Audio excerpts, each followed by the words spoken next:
Bem, pessoal, então, boa noite a todos. Nós vamos dar início a mais uma reunião magna do Serviço de Cardiologia do Hospital São Lucas, né? No nosso 37º ano. Então, você veja aí, essa reunião é mais velha do que muitos de vocês por aí. Então, e ela é ininterrupta, é a reunião de número 1525, ou seja, esse número aí, Flávio, só você vai dar, ninguém vai dar mais a de 1525. E nós vamos ouvir hoje um ex-aluno, que eu tenho o privilégio de apresentar, que estudou com a gente aqui, foi um aluno brilhante, sem dúvida nenhuma, fez um curso muito bom em São Paulo, foi ultra recomendado pelos colegas, então, e agora está retornando para Aracaju. Sem dúvida nenhuma, é uma alegria muito boa, grande, né, Zé Augusto? Quando você vê o aluno se forma com a gente, se credencia, se qualifica e volta, né, para a Terra para contribuir, né, com o que aprendeu, e isso aqui, sem dúvida nenhuma, é muito gratificante para nós todos. Então, o doutor Flávio Mateus do Sacramento, que é formado pela Universidade Federal de Sergipe, e fiz clínica médica pela Irmandade Santa Casa Misericórdia de São Paulo e cardiologia e fellow em cardiologia no Instituto Dante Pazanese de Cardiologia, que eu fui um dos também que fiz isso lá para trás. Eu acho que antes de mim só Conceição Prudente. Eu depois fui o segundo mais velho nessa história. E ele vai falar sobre um tema que interessa ao cardiologista clínico hoje em dia, não é? Isso não é só tema de ecocardiografista. É estranho. Então, o que é estranho aí, Flávio, e o que é que o estranho pode ajudar na rotina cardiológica? Então, a tela é toda sua e no final, viu, Flávio, a gente faz uma discussão como de costume, ok? Eu pediria aos colegas para deixar os microfones fechados, para não atrapalhar a apresentação, e a tela é toda sua, Flávio. Tá ótimo. Bem, boa noite a todos, né? Aproveitando aqui para agradecer em nome do Dr. Souza, né? Enfim, toda a equipe da Cardio do São Lucas. E hoje a gente vai falar sobre strain miocárdico na rotina do cardiologista, tá?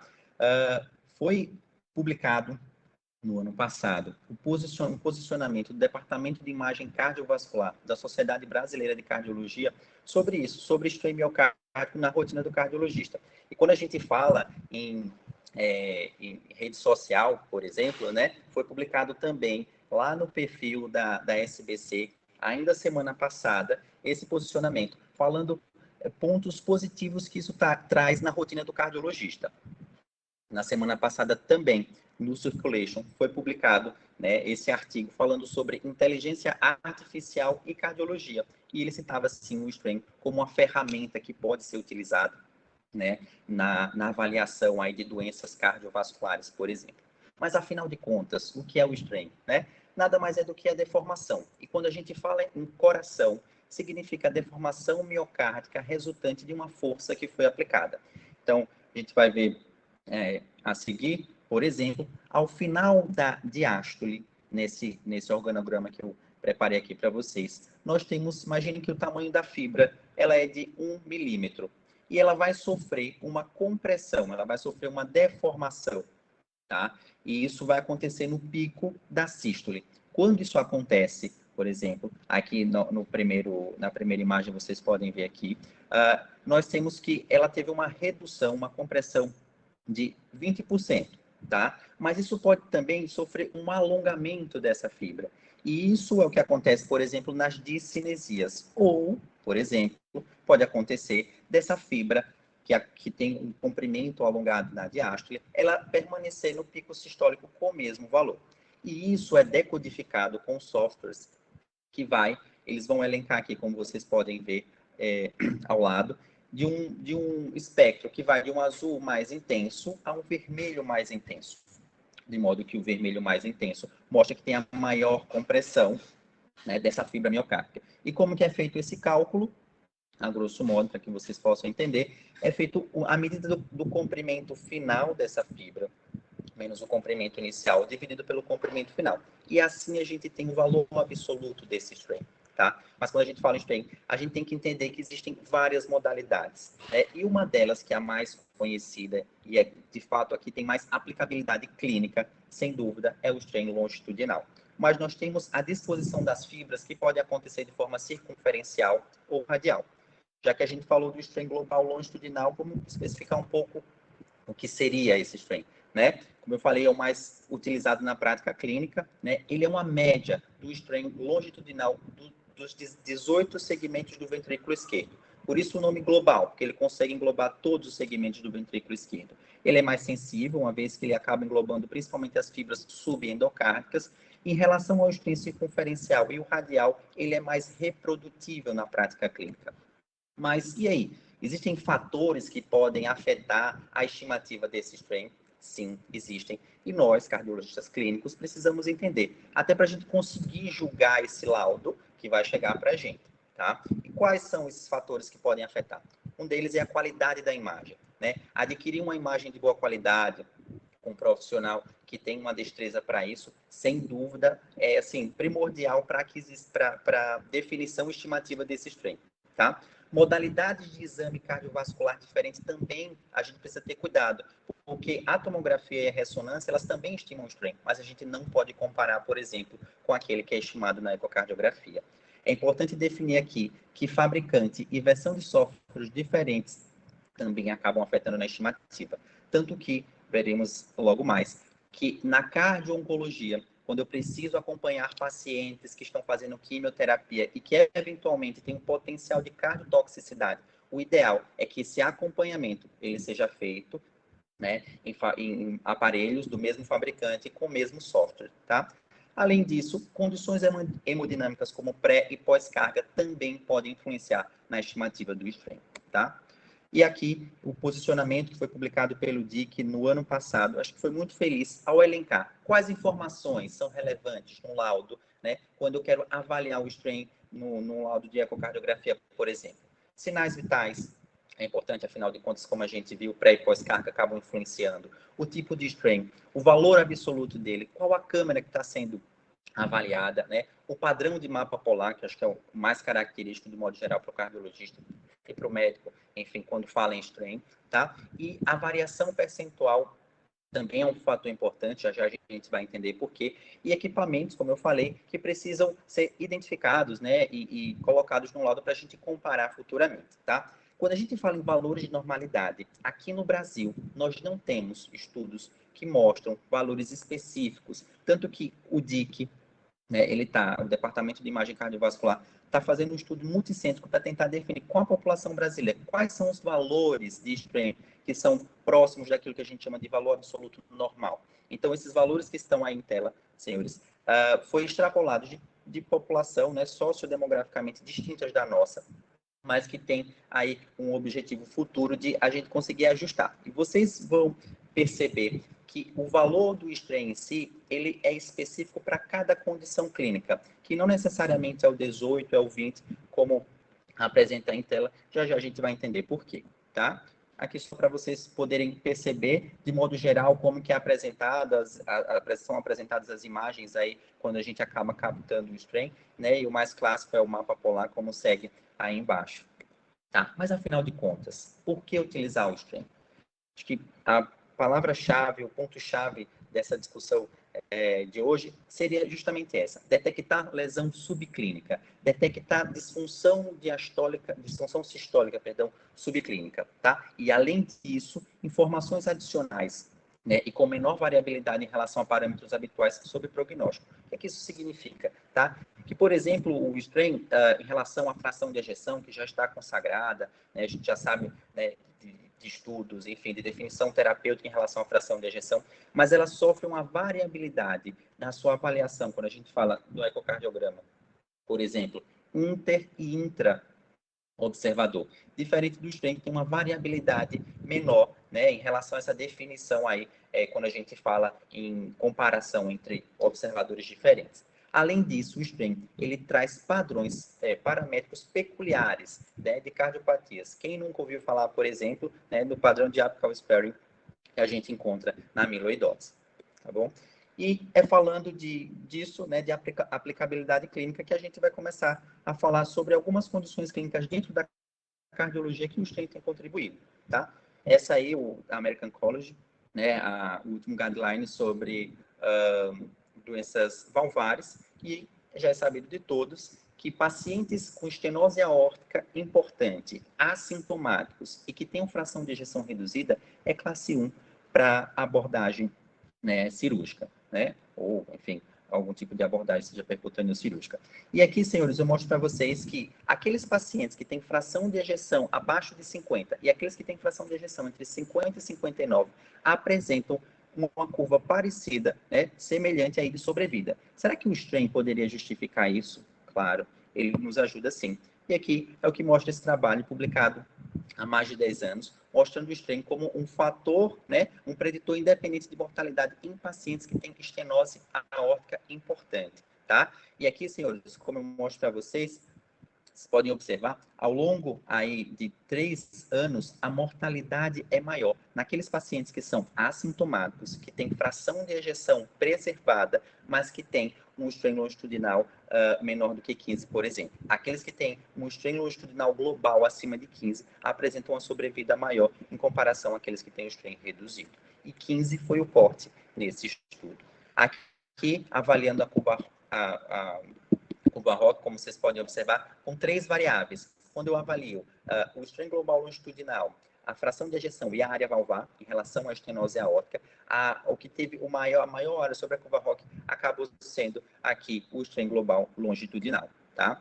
Esse outro estudo, uma meta-análise, né, analisando mais de 1.067 pacientes, onde 65% tinham fração de ejeção maior do que 60%, pacientes que tinham estenose aórtica importante eram assintomáticos, tá? O que a gente pode observar é que na coorte total e naqueles pacientes que têm uma fração de ejeção acima de 60%, aqueles que tiveram maior mortalidade foram os que apresentaram um strain global longitudinal menor do que 14,7%, aproximando aí para o 15%, como no estudo anterior, tá? Que acaba sendo o valor de corte, tá? E aqui mostrando para vocês, né, o odds ratio, que dá para a gente observar, dá quase 2,7, né, quase 3, enfim, mostrando que é quase 3 vezes mais a chance de mortalidade desses pacientes que têm um strain reduzido, tanto na coorte total, quanto naqueles que têm fração de ejeção preservada acima de 60%, tá? E será que o strain também contribui aí na insuficiência aórtica? Sem dúvida, tem estudos que provam isso sim. Pacientes que têm insuficiência aórtica importante, que são assintomáticos, e com fração de ejeção preservada, também apresentaram influência do strain quando a gente avalia a mortalidade, tá? E o valor de corte aqui foi diferente daquele apresentado na estenose aórtica. Aqui, o strain foi avaliado em 19,5. Aqueles pacientes que apresentavam um valor menor do que 19,5 apresentavam maior mortalidade geral. E quando a gente comparava os pacientes que eram assintomáticos, insuficiência aórtica importante, que iam para a cirurgia, eles tinham, né, a mortalidade ali estagnada, mas aqueles que não eram abordados cirurgicamente e que tinham um strain longitudinal menor do que 19,5 apresentavam essa curva aí de mortalidade mais acentuada. E na insuficiência mitral, a gente tem também contribuição do strain? Tem sim, apesar dos dados não serem tão consistentes quando a gente compara com as valvopatias aórticas, por exemplo. Esse estudo aqui, avaliando, né, o strain como preditor de eventos em pacientes que tinham insuficiência mitral importante após cirurgia, né? O que a gente pode observar aqui, foram analisados 506 pacientes, e observem, senhores, que aqueles pacientes que tinham um strain global longitudinal menor do que 18,1% apresentavam maior mortalidade ao longo da análise do estudo, tá? E ele também é um fator independente adicional, um incremento prognóstico aí, né, quando a gente compara com outras variáveis, né, prognósticos da insuficiência mitral nesse estudo, tá? Aqui, como vocês podem ver, também um outro estudo que faz uma avaliação, só que agora a gente está falando de uma IM primária, né, insuficiência mitral primária em pacientes assintomáticos e que têm a fração de ejeção preservada. 737 pacientes foram analisados nesse estudo, tá? Onde uma média que foi feita aí da fração de ejeção, que vocês podem ver, de 61%. Então, eles eram assintomáticos. A média da fração de ejeção era de 61%. E olhem só, senhores, como vocês podem observar aqui, a partir de uma redução de 21% do strain global longitudinal, a gente tinha um aumento da mortalidade desses pacientes. Valores superiores a isso, praticamente a mortalidade permanecia igual. Quando tinha essa redução, né, nesse estudo, mostrou que realmente a gente tem a redução do strain, a gente tem um aumento da mortalidade, tá? E aqui, como vocês podem observar nesse mesmo estudo, pacientes que tinham insuficiência mitral importante, mesmo com a fração de ejeção preservada, que eram assintomáticos, que tinham um strain reduzido e que não eram submetidos à cirurgia, esses pacientes tinham maior taxa de mortalidade também, tá? E na disfunção diastólica, será que o strain também tem contribuição? Tem sim. Inclusive, a figura central do posicionamento do DIC, que foi publicado no ano passado, é justamente essa que os senhores podem ver aí em tela. É uma proposta de um algoritmo incluindo o strain global do ventrículo esquerdo e o strain do átrio esquerdo como definidores, né, para auxiliar na classificação aí da disfunção diastólica. Então, pacientes que têm pelo menos um strain global longitudinal reduzido, eles teriam pelo menos uma disfunção de grau 1, quando a gente faz a avaliação aí da disfunção diastólica, tá? E na hipertrofia ventricular esquerda, sem dúvida, essa é uma área que o strain também tem contribuição, né? E que a gente vê muito na prática clínica. Que, senhores, vocês podem observar, o paciente que tem miocardiopatia hipertrófica, tá? Assimétrica, septal, e aí vocês conseguem observar, né, que no mapa polar ela tem essa redução aí do strain, né? Aquilo que a gente viu do alongamento da fibra, tá? E sem dúvida, né, uma imagem que é clássica aí, que a gente consegue ver, principalmente pelo mapa polar que tem esse padrão de Kaplan-Meier, é de fato pacientes que têm amiloidose. E quando a gente fala em valores, ou quando a gente fala em amiloidose, perdão, não só em questão do mapa polar, mas a gente também tem valores quantitativos que aumentam a sensibilidade, tá? E a acurácia no diagnóstico desse tipo de cardiopatia, por exemplo, que aí seria a relação quando a gente tem a fração de ejeção dividido pelo strain, ou mesmo a avaliação que a gente chama de avaliação relativa da região apical em relação aos demais segmentos do ventrículo esquerdo. E aí, e na cardio-oncologia? Sem dúvida, eu acho que essa é uma das áreas que mais o strain tem contribuído e que mais a gente tem percebido o quanto ele está realmente vindo para fazer diferença na prática clínica da cardiologia, tá? Nessa meta-análise aqui, que é importante frisar, por isso que lá o posicionamento, né, do DIC sobre o strain, ele citava que, além de ter o valor absoluto, é importante que a gente também consiga entender se existe uma variabilidade, uma variação, né, relativa entre um exame e outro. Por quê? Porque a gente vai entender isso agora, tá? Na ESC, né, um guideline que foi publicado sobre cardio-oncologia em 2022, já aponta, senhores, como vocês podem observar aqui, o strain como um fator que vai definir, né, o que a gente chama de cardiopatia induzida por quimioterápicos, né? É uma nova nomenclatura aí que eles estão propondo para falar em cardiotoxicidade, tá? Então, vejam que pacientes que têm fração de ejeção acima de 50%, mas que tiveram uma redução relativa em 15% do strain global longitudinal, eles são classificados, né, como um tipo de cardiopatia induzida por quimioterápico, né, apesar de leve, mas vejam que é um fator, né, que está sendo colocado como definidor de um tipo de uma condição clínica dentro da cardiologia. E é importante frisar que na literatura mundial, isso de definir, de utilizar o strain como fator de definição, né, de um tipo de cardiopatia, entrou agora pela primeira vez nessa diretriz aí da ESC, tá? E aqui, por que isso é importante, Flávio, né? Porque para definir não só a cardiotoxicidade, né, a cardiopatia induzida por quimioterápicos, mas também para definir conduta. E essa conduta não vai ser tomada, obviamente, por nós cardiologistas exclusivamente, mas em parceria com a equipe da oncologia que está ali lidando com esse paciente, como vocês podem ver aqui, e isso muda a conduta e define, e é o strain que está participando dessa definição e classificação desse paciente. Então, isso é importante que a gente perceba que o strain cada vez mais ele está fazendo parte da rotina da gente, né, como cardiologista, como clínico de modo geral, tá? E aqui, senhores, para falar também que o strain ele não se restringe ao ventrículo esquerdo, né, mas o ventrículo direito também, ele pode ter uma avaliação de strain, pode ter uma avaliação aí da deformação, tá? Apesar de estudos um tanto incipientes em relação a esse tema, mas a gente acredita que é algo que tem potencial de crescimento, tanto quando a gente fala em ventrículo direito, quanto a gente fala em átrio esquerdo, né? Sem dúvida, uma das contribuições mais importantes é em pacientes transplantados, mas as indicações do uso do strain no ventrículo direito vão além disso. Pacientes que têm hipertensão pulmonar, insuficiência cardíaca, né, com fração de ejeção reduzida ou preservada, infarto agudo do miocárdio, as cardiopatias de modo geral, né, valvopatias, enfim. Né. E aqui a gente também tem um strain relacionado ao átrio esquerdo, tá? Que ele tem como definição principalmente, né, a disfunção diastólica, né, que como a gente viu lá, que foi a definição do posicionamento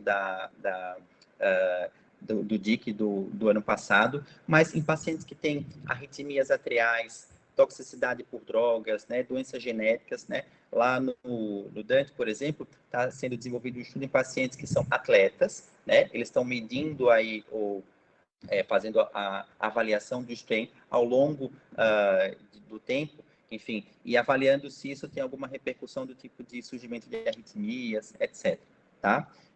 Senhores, aqui só para mostrar para vocês como que é feita essa análise a nível de imagem para a gente, né? A gente faz todo o contorno ali do átrio, 2 e 4 câmeras, e faz uma avaliação, né, em 3 segmentos. Lembrando que de todos que a gente falou, realmente o strain global longitudinal do ventrículo esquerdo acaba sendo aquele que tem maior aplicabilidade clínica. E aqui vale a pena lembrar também que quando a gente vai solicitar um exame, por exemplo, um ecocardiograma, que a gente precisa ter uma avaliação do strain, isso tem que estar descrito na solicitação. Porque nós, ecocardiografistas, muitas vezes quando suspeitamos, por exemplo, de uma amiloidose, a gente, se o software ou se o aparelho estiver disponível, a gente pode até fazer.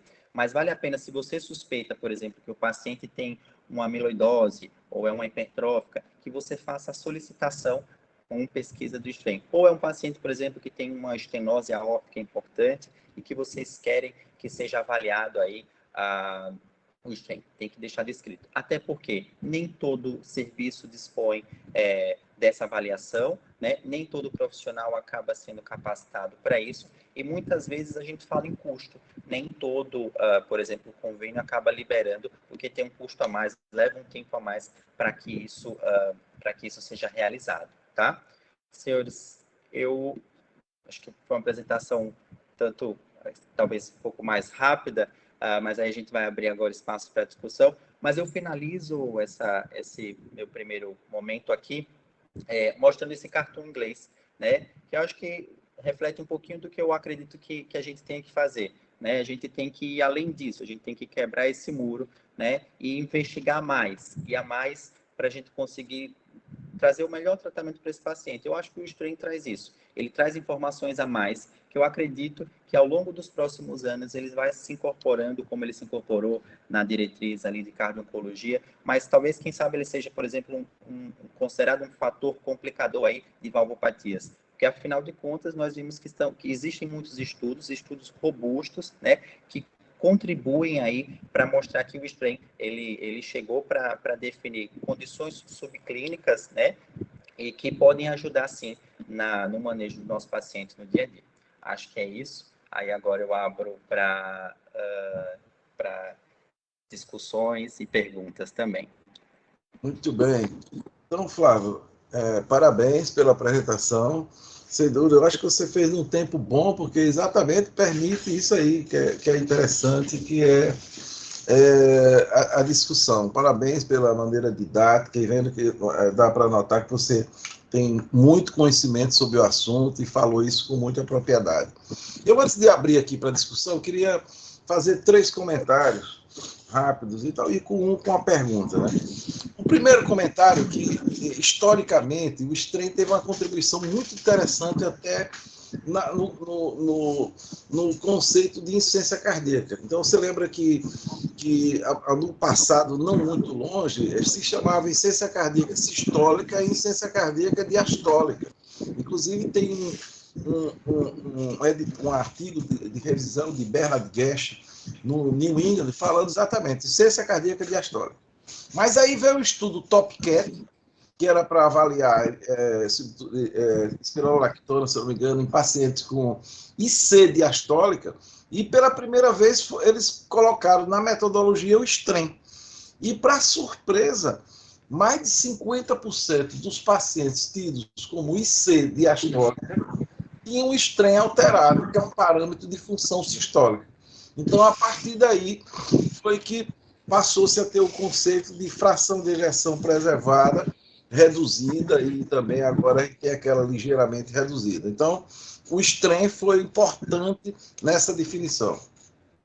Outro aspecto que você falou aí também do Strem, especialmente na valvopatia,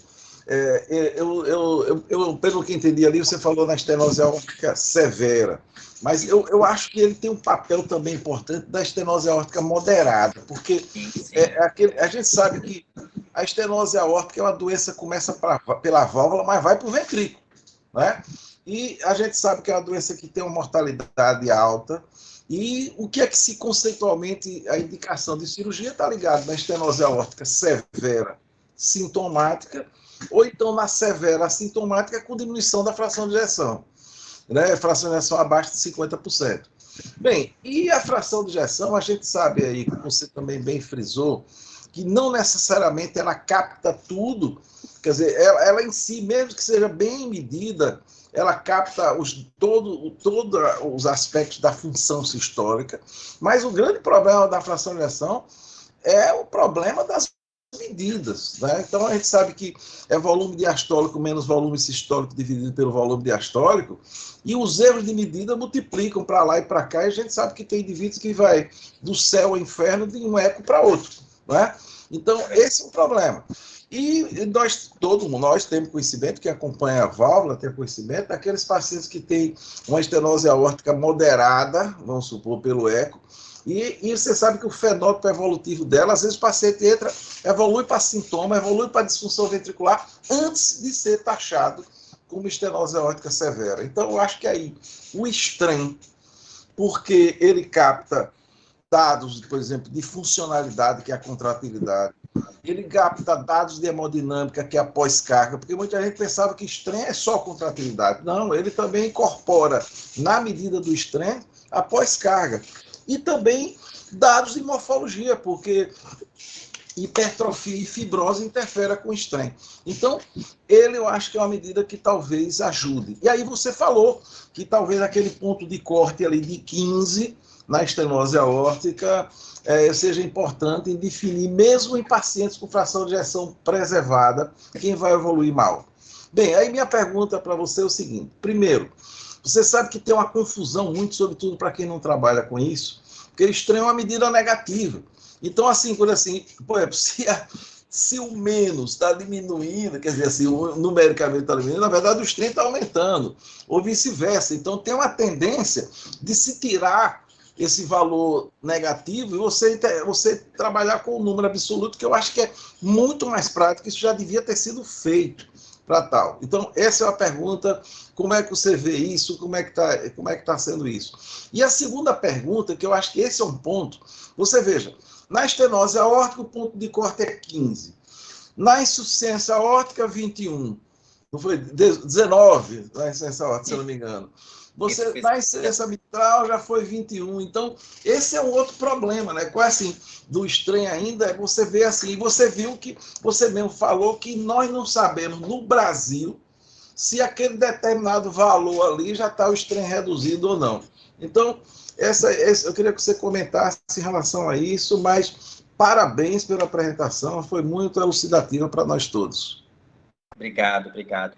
Pois é, isso é uma coisa que já foi me perguntado também, a respeito desse valor aí absoluto. Quando a gente fala em strain global longitudinal, aquela formulazinha que eu mostrei lá no início, o certo deveria colocar de forma negativa, né? Porque quando a gente coloca, como ele acaba sendo comprimido ali, a fibra miocárdica acaba sendo comprimida no pico da sístole, quando a gente joga na forma, deveria ser negativa. Mas, de modo geral, até nos próprios estudos, quando a gente pode ver, ele coloca o valor como sendo absoluto. Isso gera um pouco de dúvida, né? O valor absoluto, eu falo assim, sem estar positivo ou negativo, que é o que a gente acaba utilizando na prática clínica. Mas, a rigor, o certo deveria ser esse, quando a gente fala em strain global longitudinal do ventrículo esquerdo. Aí, se for do átrio esquerdo, se for do tipo reservatório, ele acaba sendo positivo, e assim vai, porque vai depender da fórmula, da maneira como é aplicado. Mas o valor absoluto em si, que inclusive, como eu falei, nos estudos, eles acabam colocando o valor absoluto, é o que de fato importa para a gente, que é esse valor aí, e não necessariamente se é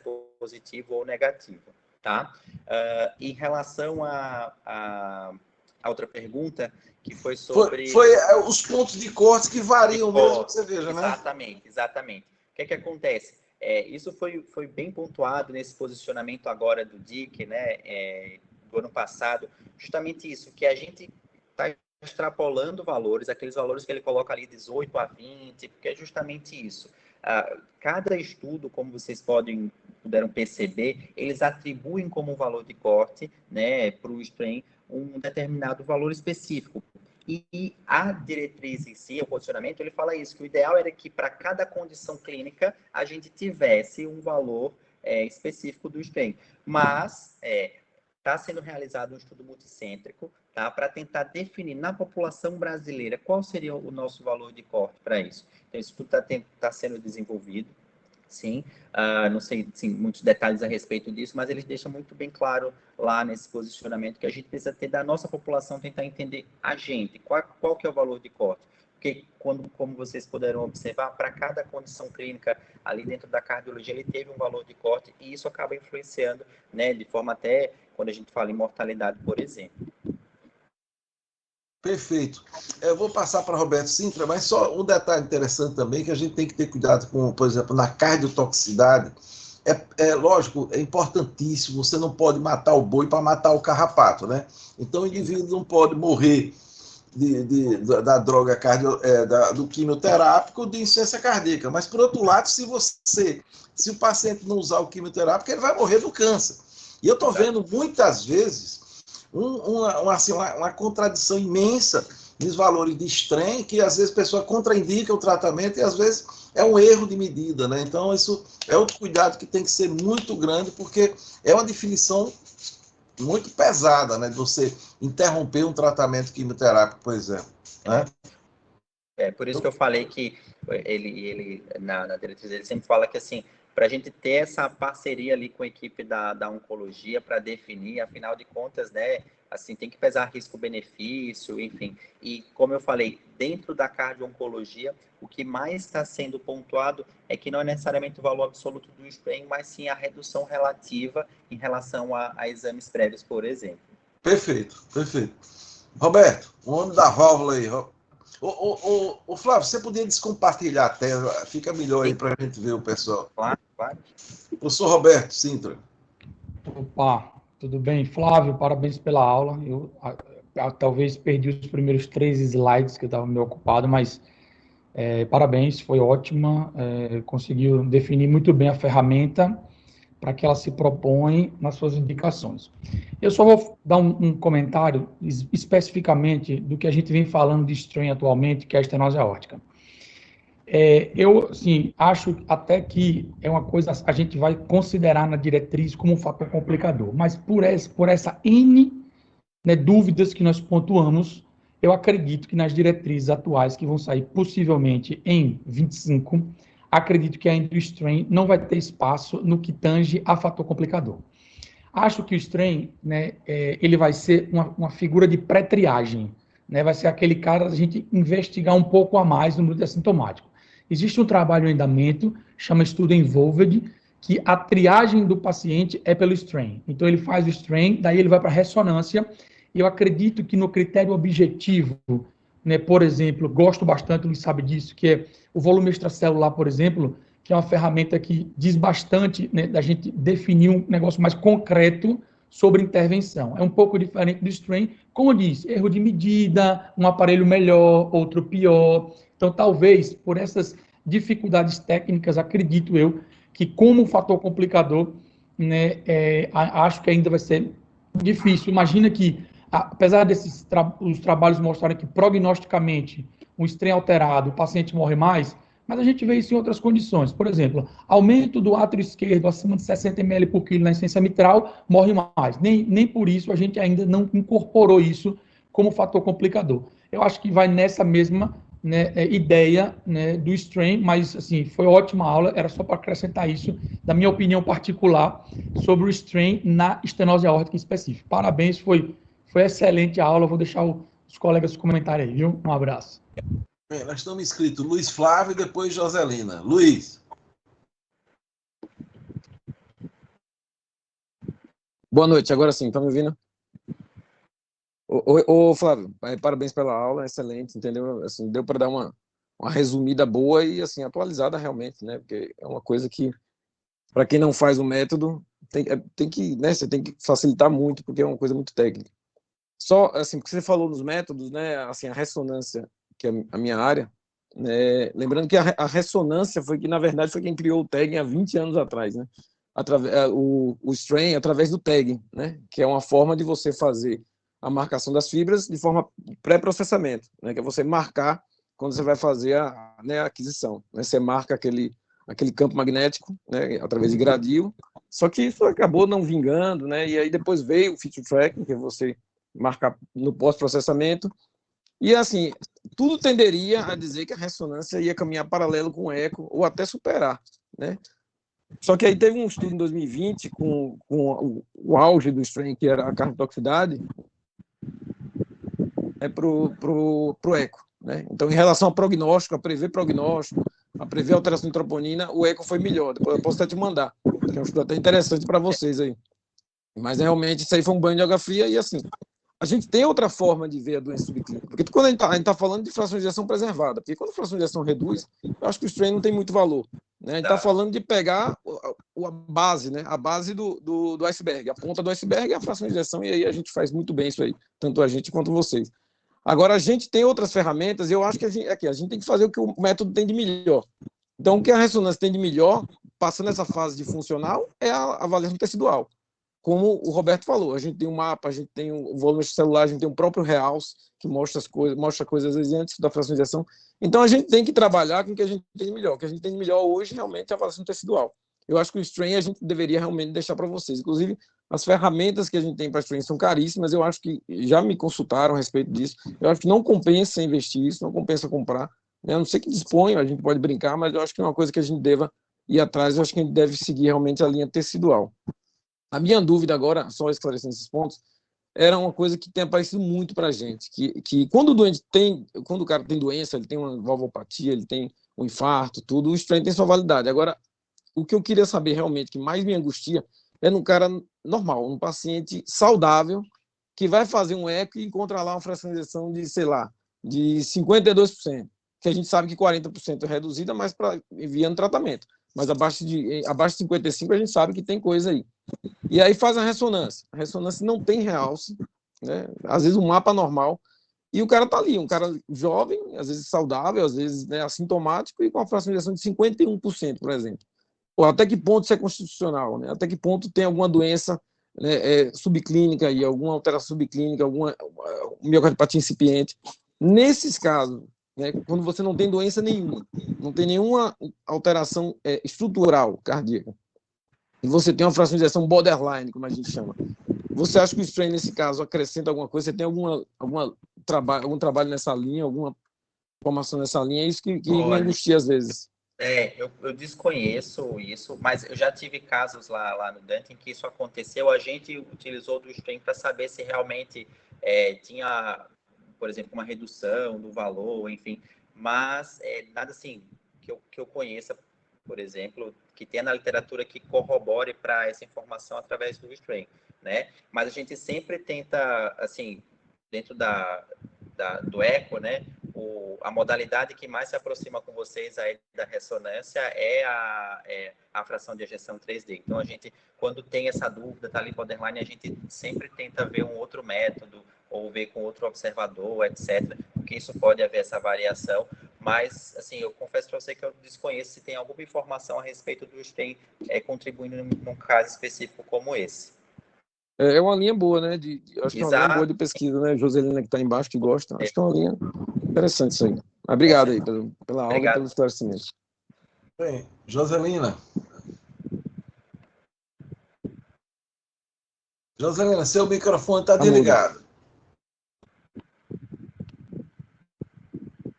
Boa noite a todos. Eu gostaria primeiro de manifestar minha alegria em ver Matheus, né, Flávio Matheus aí conosco, né, depois desses anos todos, né, Matheus, que a gente conviveu bastante na nossa linha de pesquisa.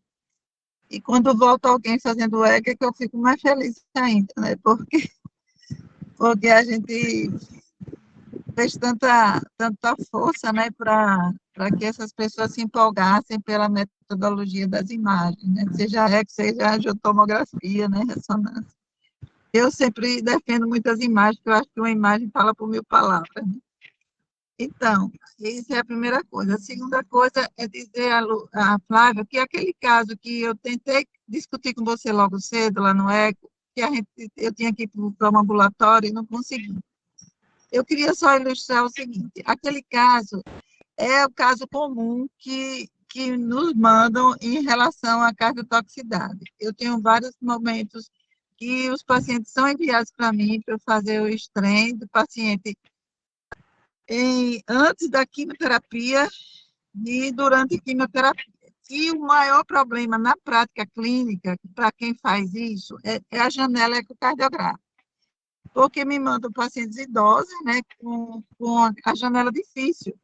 E eu, como estou acostumada com janela difícil, não é com estresse, eu não rejeito, eu faço todas as janelas difíceis. Resultado, aquela paciente que você viu hoje é uma janela difícil no pré, tá? Com 0,58 de fração de ejeção pelo TEICOS, né? E no strain ela deu menos 16 antes da quimioterapia. Quando ela voltou agora, durante a quimioterapia, exatamente porque também estava se queixando muito de dispneia, eu refiz todo o exame dela praticamente normal, mesmo 0,57, 58, eu repeti algumas vezes de fração de ejeção, mas o strain de menos 16 caiu para menos 8. Aquilo ali, Matheus, eu repeti várias vezes a medida ontem, atrasei os exames todos de ontem por causa daquele caso. E aí eu soltei o laudo como a fração de ejeção pelo TECOS a mesma coisa e ilustrei que de menos 16 caindo para menos 8. Agora, todos os dois exames têm o viés da janela. Aí você acha o que sobre isso? Como é que está no Dante isso, tá?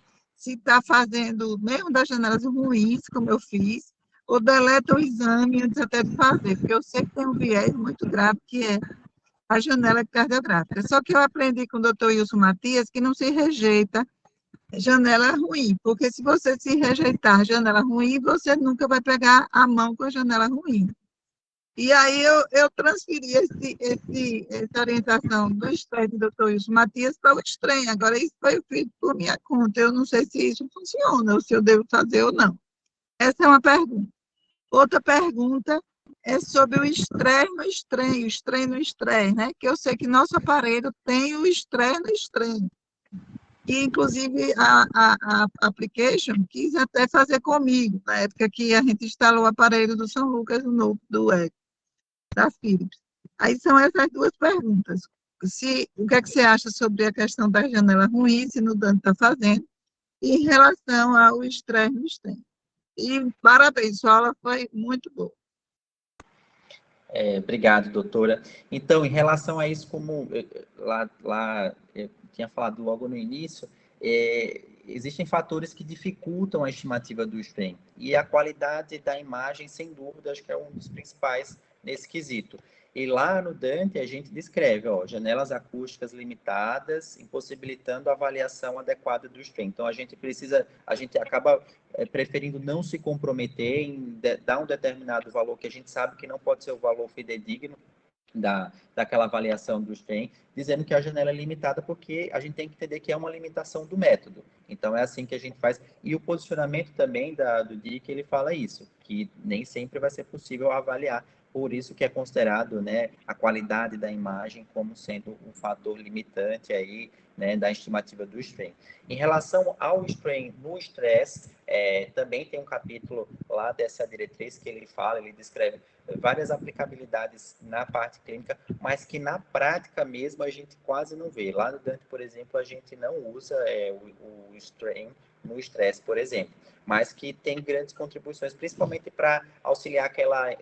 às vezes você não consegue avaliar adequadamente se aquela parede tem uma alteração de contratilidade segmentar, mas se você compara, por exemplo, um strain antes e depois consegue captar aquela imagem, aí sim você consegue ter uma avaliação mais acurada, etc. É o que ele fala aí que é a principal contribuição no estresse. Mas na prática, pelo menos lá no Dante, a gente não tem feito. E de experiências com outros profissionais de outros lugares, eu também não vejo nada a respeito disso, mas eu acho que é um campo aí que também tem muito a crescer. Eu tinha pensado, assim, numa pós-graduação aí, de quem tiver interesse, eu você, em um mestrado, um doutorado, do strain no estresse, entendeu? Eu tinha pensado com a amostra da gente aqui, né? Sim, Pegar sim. os casos com boas janelas, né? Fazer Tá. uma avaliação disso, e ver como é que está na literatura, né? Como é que está, onde é que está se fazendo, né? Para pegar a mão, essas coisas, né? De futuro. Não para mim mais, mas para vocês que estão chegando. Também eu não posso mais nem ser orientadora, que eu só falto 1 ano e 10 meses para sair da UF. E eu não vou ficar, não, depois do tempo que o doutor Souza vai ficar, né? Até ficar bem tipo o Brown Old, né? O nosso Brown Old aí vai ficar até 90 e tantos anos. Mas, assim, eu já defini que daqui 1 ano e 10 meses, por aí, eu já não posso mais colocar aluno, né? Eu estou nessa fase. Mas eu pensei nisso. E aí teria que ver como é que está na literatura, onde é que está fazendo, talvez passar 1 mês por lá olhando, né, essas coisas. Sim, sim. Foi só uma coisa que me surgiu. E aí, queria uma ideia, né? Porque Stephanie fez um mestrado de strain no ato esquerdo, né? Que ela defendeu, o pessoal assistiu lá. Ela foi premiada no Congresso do Rio Grande do Sul, né? Porque foi o trabalho melhor da revista do DIC do ano passado, foi o strain do ato esquerdo. Eu não estava no Congresso, mas eu vi a publicação. Então, parabéns e seja bem-vindo ao nosso serviço. Obrigado, doutora. Perfeito. Alguém quer fazer mais algum comentário? Eu quero, Souza, eu quero. Não, eu queria, em primeiro lugar, dar boas-vindas aí ao Flávio. É muito bom tê-lo, e o Yasmin, você e todos que estão chegando, né? É muito importante para a gente, já foi ressaltado em outras reuniões. Eu vi aí o Yasmin também aí na nossa reunião. E dizer que a gente já está aprendendo, né, com você. Então, você e com os outros, e isso é muito gratificante. Você fez uma aula assim muito ampla, muito completa, muito boa, de fato, de A a Z. Mas eu acho que teve uma questão assim que você se dedicou muito à lesão subclínica, como você falou. Essa é a palavra-chave.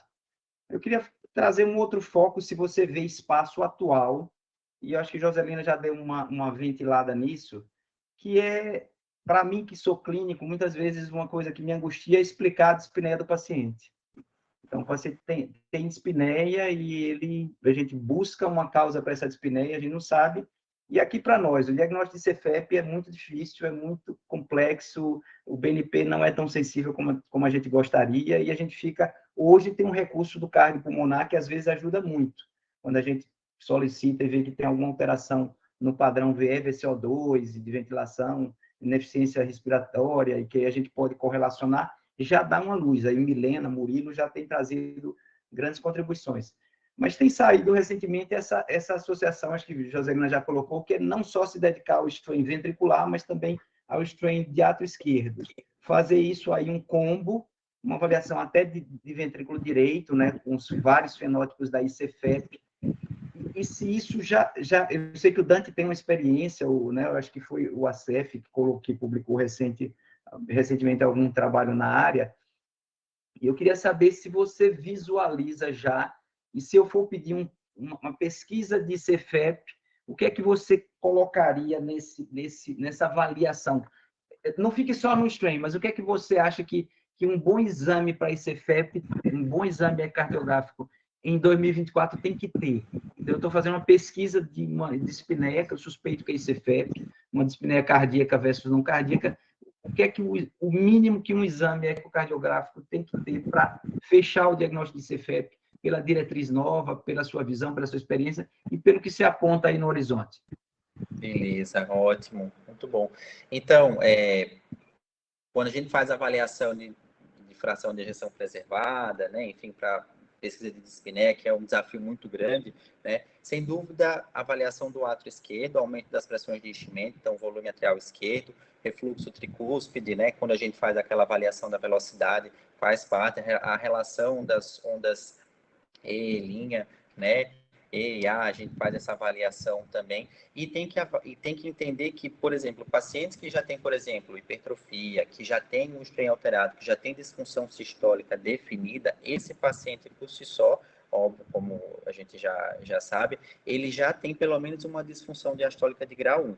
E aí, por isso que eu falei que aquela figura central que eu coloco o strain, tanto do átrio esquerdo, do tipo reservatório, quanto o strain global longitudinal, foi, assim, considerado como, para a formação do algoritmo da disfunção diastólica, a figura central desse posicionamento que foi publicado pelo DIC no ano passado, mostrando que tem muitos pacientes que têm justamente esse quadro que você falou. Tem uma dispneia a esclarecer, aí você coloca, pede para o paciente fazer a avaliação com eco, dá-se como diástole indeterminada ou diástole normal, quando, na verdade, a gente tem ali talvez um strain reduzido, um strain do átrio esquerdo reduzido, que acabam nos ajudando, né? Mas não só isso, como eu falei, mas nos ajuda a entender que esse paciente tem um grau de disfunção diastólica que talvez não tivesse sido identificado anteriormente por esses outros parâmetros, por exemplo. Beleza. Esse deu para... Com certeza. Você usaria na rotina, então? Isso. O strain de átrio. Assim, na verdade, assim, do átrio é uma coisa que, como eu falei, a gente está ainda caminhando, né, para utilizar isso na prática clínica. Acho que até o strain do ventrículo esquerdo, o global longitudinal, acaba sendo algo que precisa ser mais disseminado. Acho que, por exemplo, quando eu faço eco, eu vejo, sei lá, poucos pacientes que vêm para mim com a solicitação de pesquisa do strain, por exemplo. Eu acho que, assim, com a contribuição que a gente vê hoje na prática, acho que poderia ter-se mais solicitações para avaliação disso. Eu, como ecocardiografista, quando vejo que o strain é bem-vindo, né, eu acabo até colocando, enfim, fazendo avaliação e deixando aquilo ali, porque acaba sendo um benefício para o paciente. É que às vezes o colega lá, assim, não pode não ter pensado ou avaliado que o strain poderia ter alguma contribuição naquilo, ou às vezes, mesmo tendo esse valor, não sabe qual informação que isso pode traduzir para aquele paciente. É muito interessante, porque isso é a realidade, né? Antes de você jogar a toalha que não tem nada no coração, você tem que esgotar, né? Você vê, nós tivemos no último congresso do DIC em Brasília, que vocês estavam, você vê que teve uma mesa interessantíssima de função diastólica que se propunha até hemodinâmica de esforço, porque você tem que esgotar tudo para ter certeza que não tem nenhum aumento da PD2 que caracterizaria a alteração, que é o fundamento da função diastólica, né? Então, essa pergunta é bem interessante, porque o clínico fica naquela história, antes de eu mudar, porque não é coração, o que eu devo esgotar ali para justificar essa dispneia do paciente, assim por diante. Exatamente, e aí é onde entra o eco de estresse também para avaliar. Eco de estresse, sim, não tem dúvida. Isso mesmo. Muito bem. Alguém quer fazer mais alguma consideração, alguma pergunta? Não. Souza. Oi, pois não. Oi. Eu estou só querendo lembrar que na próxima terça-feira nós vamos levar a nossa experiência aí com doenças raras e a gente vai entrar um pouco no tratamento. porque tem muitos pacientes já diagnosticados e a gente está agora quer mandar o juízo aí para tratar esse pessoal, fazendo toda a papelada de justiça e lá vai coisa, né? Então, na próxima semana nós vamos mergulhar aí para mostrar como é que está inclusive o doente de vocês, né? No nosso banco de dados lá do estudo do DNA dos pacientes. Então, o doutor Emerson Guilherme, que chegou agora de lá da Inglaterra, né, vai mostrar conosco o que é que está acontecendo em Sergipe. Perfeito. Também mostrar que a gente ainda tem, eu acredito que de 23 ou 25 painéis para aplicar. Estamos terminando os 200 casos, né? Para fazer a defesa do doutorado. Então, Perfeito. Então, na próxima semana, todo mundo convidado para a nossa reunião magna. Bem, pessoal, eu queria lembrar e convidar todos que reunião. participem conosco dia 8. Sem dúvida. Então, Flávio, agradecer mais uma vez sua apresentação. Venha mais vezes falar e não deixe também de participar da nossa reunião. Né? Aqui vocês são sempre bem-vindos. O Yasmin deve ser... Eu já vi que ela já me pediu o telefone de Dayana, então logo seguramente vai nos brindar aí com a apresentação e também que sirva de estímulo para os demais aí também participarem da nossa reunião. Ok? Então, como a dona Joselina já deu um spoiler aí, na próxima semana nós vamos ter aí doenças raras, genética, etc. Então, é um tema também muito interessante. Então, eu desejo um bom resto de semana a todos e até a próxima semana aí, se Deus quiser, com mais uma reunião magna de serviço de cardiologia do Hospital São Lucas. Boa noite a todos.